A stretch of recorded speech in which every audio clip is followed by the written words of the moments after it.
Hi there and welcome back. Now today I'm going to talk about the grip, and in particular I'm going to talk about the many different ways that golfers can grip the club, and then I'm going to show you the way that I think is the best and easiest way for you to produce a consistent and reliable golf swing from your grip. Now you can skip to the end and see the grip that I recommend, but I recommend that you watch every single grip variation so that you can understand exactly why the grip I'm preaching is going to be best for you. Now, if you're new here, please consider subscribing. It means the world to me. And if you're a returning viewer, I appreciate your support and it's good to see you back. So let's get straight into it. Okay, so the first grip I'm going to talk about is the grip that I see most amateurs using, especially beginner golfers. And the reason they do this is because it's pretty much a natural way to grab something, and it's the very palmy grip. So both hands are holding the club in the palm. So it'll look very much like this. So basically they come on from the side, and you can see there that this is in a very weak position and this is in quite a strong position. Problem with this grip is that there's a lot of manipulation and a lot of room for moving the wrists, rolling the wrists, and therefore, as you can see, that club face is not very stable at all. The other problem with this palmy grip is that in this hand it's very hard to actually hinge the club correctly, and that's what's going to give us leverage to get more club head speed and also be able to keep that club more on plane. What you're going to see is happening here is that there's going to be a lot of flexion, a lot of bowing with this wrist. It's going to shut the club face down a lot, and people are going to struggle because their face is going from square to shut to open, and there's just far too much variation going on there, and it requires very good timing. Another grip variation that I see is this very weak grip on both hands, okay? And what we're going to see from this is a club face that opens a lot in the swing. So to stop this ball going right, what a lot of people do is they swing left, swing across, and that's where you see the slicers. So a lot of slicers can have this very weak grip. They can also have other grips, but it's quite common for slicers to have a super weak grip.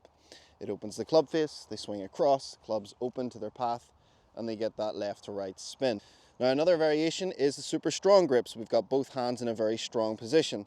This is going to generally want to make the club face close, as you can see here.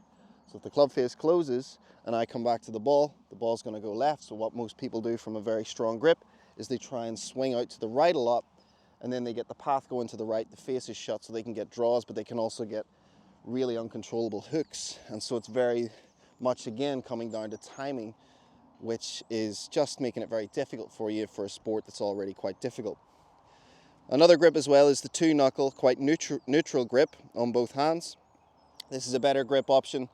However, I feel that it still allows for a lot of manipulation of the wrists and the arms, and we can find that the club face can get open and closed throughout the swing.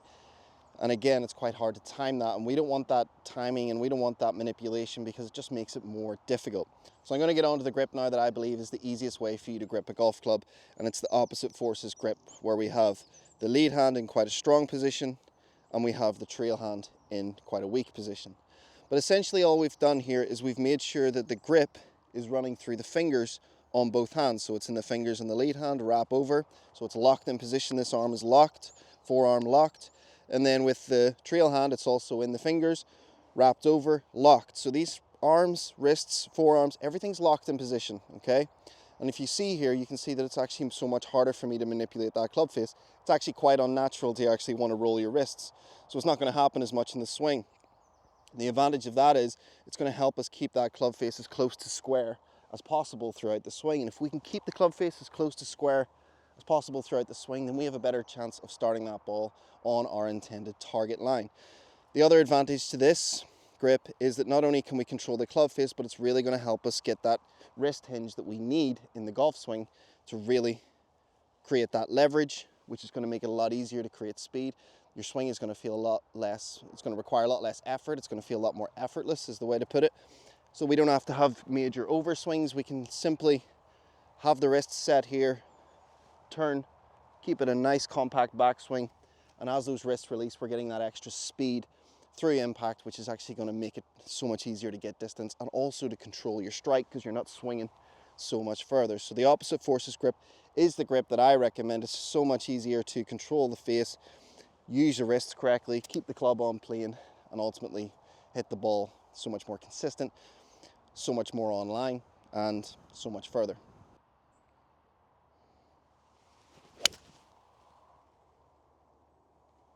Okay, so hopefully now you have a better understanding of all the different ways that you can grip a club and the advantages and disadvantages of each. And hopefully now you can go ahead and start playing around with different grips and finding out what's going to work best for you. I mean, I personally recommend the opposite forces grip because it's going to be able to help you build a much better golf swing much easier. But anyway, that's down to everyone. It's down to personal comfort as well. It's not going to feel totally natural if you're used to being in the palms, but I absolutely recommend that you try it. So as I said, if you're new here, please consider subscribing, and if you're a returning viewer, I appreciate your support. It means the world to me.